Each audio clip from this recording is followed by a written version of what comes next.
നമസ്കാരം. S V ജേണലിലേക്ക് ഒരിക്കൽ കൂടി സ്വാഗതം. ഒരു രാഷ്ട്രീയ നേതാവിന് ഇത്രത്തോളം അധപ്പതിക്കാൻ കഴിയുമോ? ഒരുപക്ഷെ കഴിയും. ഒരു പക്ഷേ എന്നല്ല, കഴിയും. അതിൻ്റെ ഏറ്റവും പ്രകടമായ ഉദാഹരണമാണ് നമുക്കെല്ലാവർക്കും അറിയുന്ന ജി സുധാകരൻ എന്ന് പറയുന്ന UDFൻ്റെ അങ്ങനെ പറയുന്നില്ല, ജനകീയ സ്വതന്ത്രനായി മത്സരിക്കുകയും വിജയിക്കുകയും ഏകദേശം 25,000-ലധികം വോട്ടുകളുടെ ഭൂരിപക്ഷത്തിൽ അമ്പലപ്പുഴയിൽ നിന്ന് വിജയിക്കുകയും ചെയ്ത ജി സുധാകരൻ എന്ന് പറയുന്ന വ്യക്തി, MLA.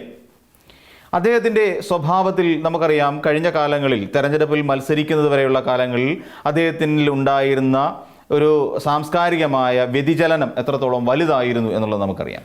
സ്വന്തം പാർട്ടി, അതുവരെ താൻ വിശ്വസിച്ചുകൊണ്ടിരുന്ന ഒരു പാർട്ടിയെ തള്ളിപ്പറയുക, ആ പാർട്ടിയിലെ നേതാക്കന്മാർക്കെതിരെ ആരോപണങ്ങൾ, അടിസ്ഥാനരഹിതമായ ആരോപണങ്ങൾ ഉന്നയിക്കുക, ഇങ്ങനെ തുടങ്ങി നിരവധിയായ വിഷയങ്ങളായിരുന്നു ജി സുധാകരൻ എന്ന് പറയുന്ന മന്ത്രി അല്ലെങ്കിൽ നേതാവ് ഉപയോഗിച്ചുകൊണ്ടിരുന്നത്. എന്നാൽ ഇപ്പോഴെന്താണ് അദ്ദേഹത്തിന് പറ്റിയത്?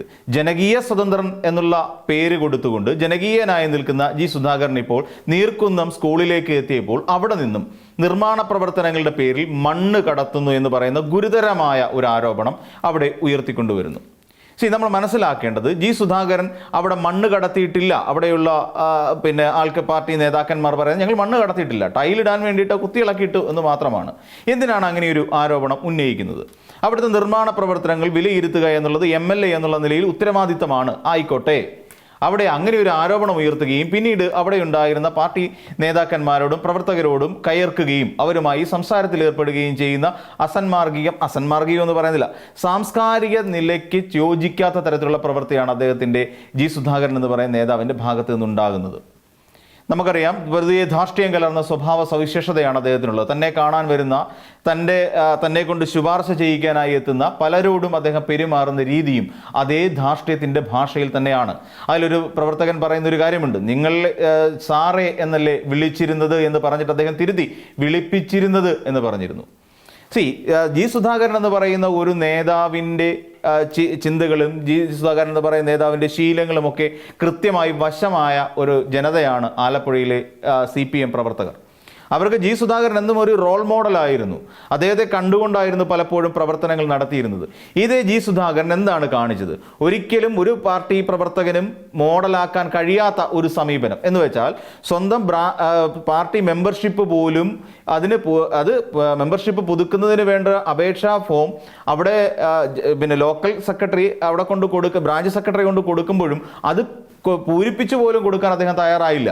അതിന് പകരം അദ്ദേഹം പാർട്ടി വിടുന്നു എന്ന തരത്തിൽ മാധ്യമപ്രവർത്തകരെ വിളിച്ചിട്ട് പറയുകയാണ് ഉണ്ടായത്. മാധ്യമപ്രവർത്തകർക്കെതിരെ കയർക്കുന്നത് മറ്റൊരു സ്വഭാവ സവിശേഷത.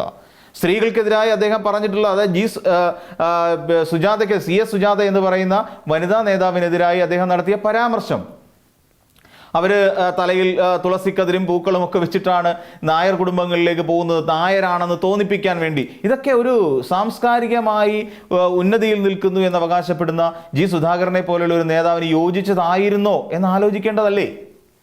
അപ്പോൾ അങ്ങനെ അതും ആലോചിക്കാതെ അവിടെയുള്ള രാഷ്ട്രീയ പ്രവർത്തകരെ പോലും മുഖവിലക്കെടുക്കാത്ത തരത്തിലുള്ള സമീപനം, ജനകീയ സ്വതന്ത്രനാണ് എന്ന് പറയുന്ന സാഹചര്യത്തിൽ പോലും UDFൻ്റെ പിന്തുണ സ്വീകരിക്കുക, സ്വന്തം സഹോദരൻ്റെ രക്തസാക്ഷിത്വത്തെ പോലും തള്ളിപ്പറയുക, അദ്ദേഹത്തെ വധിച്ച KSUക്കാരെ കുറിച്ച് മിണ്ടാതെ CPM ആണ് ആ മരണത്തിന് കാരണക്കാർ എന്ന് പറഞ്ഞുകൊണ്ട് അതിനെ മറ്റൊരു തലത്തിലേക്ക് അത്തരം ചർച്ചകൾ കൊണ്ടെത്തിക്കുക.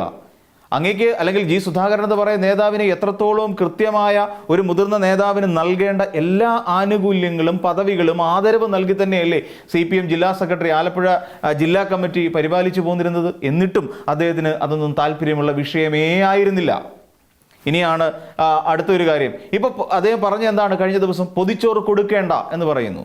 അങ്ങ് തന്നെയല്ലേ ഇത്തരത്തിലുള്ള പൊതിച്ചോറ് വിതരണത്തിന്റെ 1000 ദിവസങ്ങൾ പൂർത്തിയാക്കിയപ്പോൾ അന്ന് ഇതിനെ അഭിസംബോധന ചെയ്ത് സംസാരിച്ചത്? അപ്പോൾ ഇവിടെ നമ്മൾ നോക്കേണ്ടതാ, പൊതിച്ചോറിന്റെ പിന്നിൽ നടക്കുന്ന അനാശാസ്യത്തെക്കുറിച്ച് പറഞ്ഞ വേറൊരു UDFന്റെ കോൺഗ്രസിന്റെ നേതാവ് നമുക്കുണ്ടായിരുന്നു, യൂത്ത് കോൺഗ്രസിന്റെ നേതാവ്.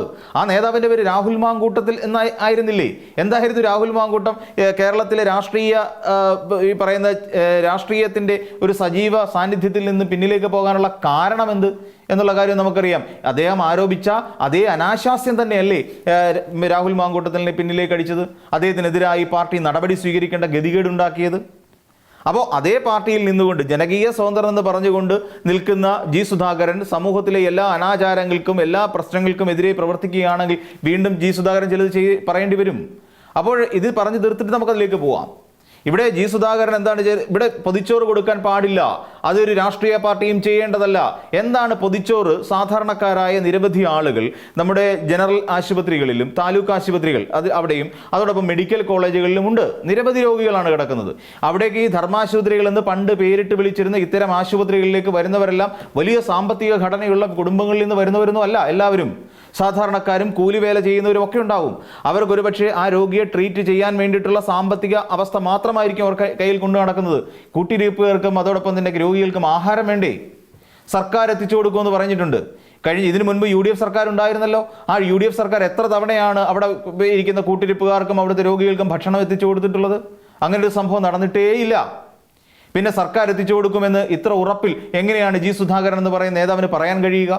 അല്ലെങ്കിൽ ഒരു കമ്മ്യൂണിസ്റ്റ് പ്രത്യയശാസ്ത്രത്തിൽ വിശ്വസിച്ചുകൊണ്ടിരുന്ന ഒരു നേതാവിന്, വിശപ്പിന്റെ വില അറിയാവുന്ന ഒരു നേതാവിന് എങ്ങനെയാണ് ഈ രീതിയിൽ പറയാൻ തോന്നിയത് എന്നുള്ളതാണ് അത്ഭുതം ജനിപ്പിക്കുന്ന കാര്യം. അവിടെ കൊടികെട്ടി അവിടെ ഇത് നടത്താൻ പാടില്ല, അവിടെ കൗണ്ടർ തുറന്നുകൊണ്ട് ആഹാരം വിതരണം ചെയ്യാൻ പാടില്ല, അതിനെയെല്ലാം എതിർക്കണം, പകരം സർക്കാർ സംവിധാനങ്ങളിലൂടെ എത്തിച്ചു കൊടുക്കുന്നു എന്ന് പറയാൻ മാത്രം തരംതാണു പോയോ ജി സുധാകരൻ എന്ന് പറയുന്ന നേതാവ് എന്ന് ചോദിക്കേണ്ടി വരും. അങ്ങ് ജനകീയ സ്വതന്ത്രൻ അല്ലെങ്കിൽ ജനകീയ MLA ആണ്. ആ ജനകീയ MLA ആണ് ഇപ്പോൾ ഇത്തരത്തിലുള്ള വിടുവായത്തം വിളിച്ചു പറയുന്നത്. അവിടെ ഒരു DYFI എന്ന് പറയുന്ന സംഘടന ഹൃദയപൂർവ്വം എന്ന് പറയുന്ന പദ്ധതി പ്രകാരം അവിടെ ഫുഡ് കൊടുക്കുന്നുണ്ട്, ചോറ് കൊടുക്കുന്നുണ്ട്.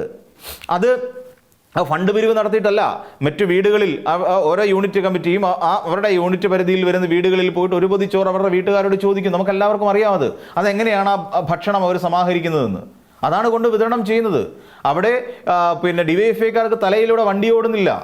DYFIയിലെ ഒരു നേതാവ് അല്ലെങ്കിൽ ഒരു പ്രവർത്തകൻ ഇങ്ങനെ പൊതിച്ചോറ് മേടിച്ച് ഒരാളെ ഊട്ടുന്നത് കൊണ്ട് അയാൾക്ക് നാളെ പിന്നെ MLA ആയി ഒരു പദവി കൊടുക്കില്ല, അല്ലെ അദ്ദേഹത്തിന് MLA ആവില്ല. അദ്ദേഹം ചെയ്യുന്നത് പൊതുജന സേവനമാണെന്നേ. ഇനി കൊടി വെക്കുന്നതാണോ അങ്ങയുടെ പ്രശ്നം? ഇവിടെ കഴിഞ്ഞ ദിവസം നമുക്കറിയാം UDF അല്ലെങ്കിൽ LDF ആണെങ്കിൽ പോലും, അല്ലെ UDF അല്ല കോൺഗ്രസ് ആണെങ്കിൽ പോലും, കോൺഗ്രസിന്റെ അല്ലെങ്കിൽ ജനകീയനാണെങ്കിൽ പോലും അങ്ങൊരു നടത്തുന്ന ഒരു പരിപാടിയിൽ അല്ലെങ്കിൽ കോൺഗ്രസ്സുകാർ നടത്തുന്ന പരിപാടിയിൽ കൊടിയില്ലാത്ത പരിപാടി നടത്തിയിട്ടുണ്ടോ? ഒരിടത്ത് പോലും അങ്ങനെ ഉണ്ടായിട്ടില്ലല്ലോ. അല്ലെങ്കിൽ ഈ പറയുന്ന യൂത്ത് കോൺഗ്രസിലെ ഏതെങ്കിലും ഒരു നേതാക്കന്മാർ ഈ കഴിഞ്ഞ കാലയളവിൽ ഏതെങ്കിലും ഒരാൾക്കെങ്കിലും ഒരു പിടി ചോറ് കൊടുത്തിട്ടുണ്ടോ? അങ്ങ് ഇപ്പോൾ വിശ്വസിക്കുന്ന UDF എന്ന് പറയുന്ന, അല്ലെങ്കിൽ അങ്ങിപ്പോൾ നിൽക്കുന്ന അല്ലെ ജി സുധാകരൻ എന്ന് പറയുന്ന നേതാവ് ഇപ്പോൾ നിൽക്കുന്ന UDFന്റെ പാളയത്തിലുള്ള ഏതെങ്കിലും ഒരു രാഷ്ട്രീയ പാർട്ടി അങ്ങനെ ചെയ്തിട്ടുണ്ടോ? ഒരു പിടി ചോറ് ഈ പറയുന്ന മെഡിക്കൽ കോളേജുകളിലോ ആശുപത്രികളിലോ വിതരണം ചെയ്തതായിട്ട് അറിവുണ്ടോ? ഇല്ല.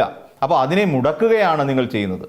ജി സുധാകരൻ ഈ പ്രസ്താവനയിലൂടെ 10,000-കണക്കിന് വരുന്ന സാധാരണക്കാരുടെ അന്നം മുടക്കുക എന്നുള്ളതിനപ്പുറത്തേക്ക് അങ്ങനെയല്ല സമൂഹം വിളിക്കുന്ന അന്നം മുടക്കി എന്ന് തന്നെ വിളിക്കും. അതിന് യാതൊരു സംശയവുമില്ല. 100% ഉറപ്പാണ്. ജി സുധാകരൻ ഇനി ആ ഒരു പേര് കൂടിയേ ഉള്ളൂ ചാർത്തിക്കെട്ടാൻ. അങ്ങനെയാണെങ്കിൽ ജനകീയനായ ഒരു നേതാവാണെങ്കിൽ ഇങ്ങനെ കൊടി കെട്ടിക്കൊണ്ട് നടത്തുന്ന ഇത്തരത്തിലുള്ള സമീപനങ്ങൾക്കെതിരെ, ജനങ്ങളെ കബളിപ്പിക്കുന്ന ഇത്തരം സമീപനങ്ങൾക്കെതിരെ പ്രവർത്തിക്കുകയും അതിനെതിരെ ആർജവത്തോടുകൂടി ശബ്ദം ഉയർത്തുകയും ചെയ്യുന്ന ഒരു നേതാവായിരുന്നു അങ്ങെങ്കിൽ തീർച്ചയായിട്ടും ചോദ്യം ചെയ്യപ്പെടേണ്ട നിരവധി വിഷയങ്ങൾ അങ്ങയുടെ മുന്നിലുണ്ട്. അങ്ങ് ഇന്ന് വിശ്വസിച്ചുകൊണ്ടിരിക്കുന്ന UDF എന്ന് പറയുന്ന മുന്നണിയിൽ, അല്ലെങ്കിൽ അങ്ങ് ഇന്ന് MLA ആയി നിൽക്കുന്ന UDF എന്ന് പറയുന്ന മുന്നണിയിലെ പ്രമുഖ പാർട്ടിയായ രാഷ്ട്രീയ പാർട്ടിയായ കോൺഗ്രസ്സുകാർ ഈ നാട്ടിലെ ജനങ്ങളോട് ചെയ്ത കൊടിയ വഞ്ചനയുണ്ടെന്നേ. അതിനെ എന്തുകൊണ്ടാണ് അങ്ങ് ചോദ്യം ചെയ്യാത്തത്? വെറും വാക്കുകൊണ്ട് പോലും അങ്ങ് അവരെ തള്ളി പറഞ്ഞിട്ടുണ്ടോ അല്ലെങ്കിൽ ചോദ്യം ചെയ്തിട്ടുണ്ടോ ഈ ഒരു കാര്യം? ഒരിക്കൽ പോലും അങ്ങ് ചെയ്തിട്ടില്ല. അതെന്താണെന്നല്ലേ? വയനാട്ടിലെ സാധാരണക്കാർക്ക് അല്ലെങ്കിൽ കുടുംബവും വീടും നഷ്ടപ്പെട്ടവർക്ക് പുനരധിവാസം എന്നുള്ള പേരും പറഞ്ഞുകൊണ്ട് ഒരു പദ്ധതി ഉണ്ടാക്കുകയും ഒരു ആപ്പ് ഉപയോഗിച്ചുകൊണ്ട് കോടിക്കണക്കിന് രൂപ പിരിച്ചെടുക്കുകയും ചെയ്തു നമ്മുടെ സംസ്ഥാനത്ത്. എന്നിട്ട് അവർക്ക് വീട് വെച്ച് കൊടുത്തിട്ടുണ്ടോ? ഇല്ല. അവിടെ കൊടി കെട്ടി വലിയ ആഘോഷപൂർവ്വം കോടിക്കണക്കിന് രൂപ മുടക്കിക്കൊണ്ട് ഫ്ലൈറ്റിൽ വന്നിറങ്ങി 2 പേരുണ്ടായിരുന്നു. ഈ പറഞ്ഞ കോൺഗ്രസ് പാർട്ടിയുടെ സമുന്നതരായ 2 നേതാക്കൾ. ഒരു പഞ്ചായത്ത് ഇലക്ഷനിൽ പോലും ഒരു പഞ്ചായത്ത് മെമ്പറായി ഇരിക്കാൻ പോലും യോഗ്യതയില്ലാത്ത 2 പേർ. ആരൊക്കെയാണെന്ന് ജി സുധാകരൻ എന്ന് പറയുന്ന മുൻ സഖാവിന് അറിയാമല്ലോ ആരൊക്കെയാണ് എന്ന്. അങ്ങ് ഒരുപക്ഷെ അവർക്കെതിരെ ശക്തമായി പ്രതിരോധിച്ചിട്ടുണ്ടാവാം, പ്രതികരിച്ചിട്ടുള്ള ഒരാളല്ലേ. എന്തുകൊണ്ട് ചോദ്യം ചെയ്യുന്നില്ല? ആ കോടികൾ എവിടെ? കോൺഗ്രസ്സേ എന്ന് ഈ മുന്നണിക്കുള്ളിൽ നിന്നുകൊണ്ട് എന്തുകൊണ്ടാണ് അങ്ങൊരു ശബ്ദം ഉയർത്താത്തത്? CPM എന്ന് പറയുന്ന രാഷ്ട്രീയ പാർട്ടിയുടെ ഒരു മാറ്റത്തിന് വേണ്ടി, അതിൻ്റെ ഒരു അപജയത്തിന് എതിരായിട്ടല്ലേ അങ്ങ് ശബ്ദം ഉയർത്തിയത്. പക്ഷേ എന്തുകൊണ്ടാണ് ആ ചോദ്യം അങ്ങ് ചോദിക്കാത്തത്? കോൺഗ്രസ് എവിടെയാണ് നിങ്ങൾ പിരിച്ചെടുത്ത പണം? വയനാട്ടിൽ നിങ്ങൾ മേടിച്ചിട്ട 3.24 ഏക്കർ ഭൂമിയിൽ നിങ്ങൾ എന്തുകൊണ്ടാണ് ഈ നാളിത്ര കഴിഞ്ഞിട്ടും 100 ദിനങ്ങൾ പിന്നിട്ടിട്ടും നിങ്ങൾ എന്തുകൊണ്ടാണ് അവിടെ ഒരു വീട് പണിത് കൊടുക്കാത്തത് എന്ന് നിങ്ങൾ എപ്പോഴെങ്കിലും ഈ ജി സുധാകരൻ എന്ന് പറയുന്ന നേതാവിൽ നിന്ന് അങ്ങനെ ഒരു ചോദ്യം ഉയർന്നിട്ടുണ്ടോ? കേരളത്തിന്റെ വിശാലമായ തീരപ്രദേശം മുഴുവൻ സ്വകാര്യ കുത്തകകൾക്ക് തീരെഴുതി കൊടുക്കാൻ പോകുന്ന സമീപനം ഉണ്ടായിട്ടും അതിനെതിരെ ഒരു ചെറുവിരൽ അനക്കാൻ ഈ ജി സുധാകരൻ എന്ന് പറയുന്ന നേതാവിനെ കൊണ്ട് കഴിഞ്ഞിട്ടുണ്ടോ? ഇല്ലേ ഇല്ല. അതേസമയം അവരുടെ VM സുധീരൻ അടക്കമുള്ള നേതാക്കന്മാർ ഇതിനെതിരെ ശക്തമായി പ്രതിരോധിച്ചു. PJ കുര്യൻ എന്ന് പറയുന്ന ഒരു നേതാവ്, ഇതിന് മുതിർന്ന കോൺഗ്രസ് നേതാവ് പോലും പ്രതികരിച്ചിട്ടും എന്തുകൊണ്ടാണ് ഈ CPM-നെ നന്നാക്കിയെടുക്കാൻ നടക്കുന്ന ജി സുധാകരൻ എന്ന് പറയുന്ന ജനകീയ സ്വതന്ത്രനായ MLA ഇതിനെതിരെ പ്രതികരിക്കാത്തത്? അതിനൊക്കെ എതിരെയല്ലേ പ്രതികരിക്കേണ്ടത്? ഇവിടെ വയനാട് എന്ന് പിന്നെ നമ്മുടെ വിഴിഞ്ഞം എന്ന് പറയുന്ന പോർട്ടുമായി ബന്ധപ്പെട്ടുകൊണ്ട് അദാനി നടത്തിയ കടൽക്കൊള്ള എന്തുകൊണ്ട് ചോദ്യം ചെയ്യാനുള്ള തൻ്റെ ഇടം അങ്ങേക്കില്ലാതെ പോയി?